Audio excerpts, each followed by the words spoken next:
What's going on, folks? This your guy Juan Diesel, and I'm back with another video. Before we get into the video, subscribe to the channel, hit that notification, hit that thumbs up, leave a comment, share this video and channel. And the name of the video is Celebrities Elvis Couldn't Stand. Elvis Presley, that is. So that being said, let's get into it. Though Elvis Presley was known to be devoted to those he loved, he also had a short temper and had little patience for those he didn't like. Here are some celebrities Elvis couldn't stand. The careers of Elvis Presley and John Lennon took similar trajectories in that both were two of among the very biggest names in music and in popular culture as a whole at roughly the same time. Further, both men were big while the Vietnam War was going on. To say that the war was divisive is an understatement. Attitudes about the war extended beyond the well-publicized public demonstrations and the entire genre of music that protested the war. Public figures were quick to line up on either side of the debate as well. Celebrities like Jane Fonda and Muhammad Ali publicly opposed the war, while others like John Wayne supported it. Lennon was steadfastly opposed to the war in Vietnam and made no secret about it. Presley, however, supported the war, according to the Express, and was a big fan of then-President Lyndon Johnson, whom Lennon hated for going all in on the war. Honey, I just seem to keep my own personal views about that to myself. When the two men finally met in 1965, their conflicting attitudes about the Vietnam War quickly came to the surface. No sooner had the Beatles entered Elvis's home than the tension between the two became apparent, according to author Chris Hutchins. Hutchins arranged the meeting and later wrote about it in the book Elvis and Lennon, the untold story of their deadly feud. He told the Daily Mail, Elvis's dislike of the pacifist Beatle was born from the night I took the Fab Four to his house for their first and last meeting. Why? Well, according to the Beatles press officer Tony Barrow, things started off on the wrong foot. Barrow told The Guardian, John asked what had happened to the old rock and roll Elvis, who at that point was mainly singing the soundtracks to his films. He was half joking, but he meant it. The tension was eventually eased by an old-fashioned jam session, but the hard feelings apparently lingered. Barrow told The Guardian, John said it had been about as exciting as meeting Engelbert Humperdinck. As for the other Beatles, they weren't exactly blown away either. I don't remember. I spent most of the party trying to suss out from his gang if anybody had any reefer.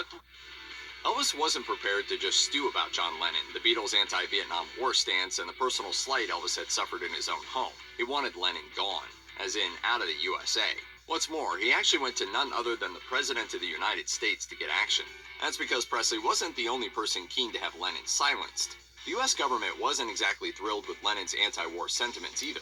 So when Elvis met with President Richard Nixon on December 21, 1970, he found a receptive audience when he tried to convince the POTUS to find a way to get rid of Lennon and the Beatles. According to the official White House meeting notes from the president's personal file, Presley indicated that the Beatles had been a real force for anti-American spirit. He said that the Beatles came to this country, made their money, and then returned to England where they promoted an anti-American theme. The president nodded in agreement. And Elvis wasn't done lobbying for Lennon's removal. In 1971, during a tour of the FBI offices, the king met with then-director J. Edgar Hoover. According to government records, he expressed the opinion that the Beatles laid the groundwork for many of the problems we are having with young people by their filthy, unkempt appearances and suggestive music. Elvis got his wish, as the FBI did indeed go after Lennon, spending years attempting to get him deported in order to ensure he didn't damage right-wing political goals through his activism. On the surface, Elvis and crooner Robert Goulet couldn't have been more different. The former was a boundary-pushing, controversial rock and roll pioneer, the latter an inoffensive ballad-singing performer whose presence wouldn't be unexpected on the Lawrence Welk Show. Legend has it that the short-tempered Elvis had little patience for seeing Goulet on TV, and once shot one of his television sets when he saw the crooner perform. But while it's apparently true that Elvis did shoot a TV while Goulet was performing, the rumors of a supposed beef between them may have been overblown. According to author Lisa Rogers, Goulet would later call Presley a, quote, personal friend. And as for shooting a TV whenever Goulet was on, Presley reportedly did that to scores of TVs, and it had less to do with Goulet himself and more to do with the king's short fuse and his jealousy of all other performers. He was also known to fire at the TV when other popular singers such as Mel Torme or Frank Sinatra appeared as well. In fact, according to the Vintage News, Elvis's handlers kept scores of spare TVs around in case their boss happened to shoot one. That's kind of screwy. By the middle 1950s, rock and roll was becoming a thing, with pioneers like Elvis, Bill Haley, and Chuck Berry bringing a new form of music to the masses and teenagers eating it up. This presented something of a problem for old guard musicians like Bing Crosby, Perry Como, and the like. Careers were threatened, and concerns were raised about what effect the new form of music was having on the morality of America's youth. And Frank Sinatra, for his part, basically called rock and roll garbage.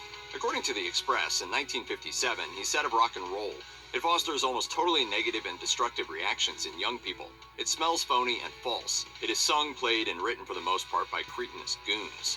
Elvis wasn't about to brook being called a cretinous goon by old Blue Eyes. In a press conference, Elvis responded by saying, "He has a right to his opinion, but I can't see him knocking it for no good reason.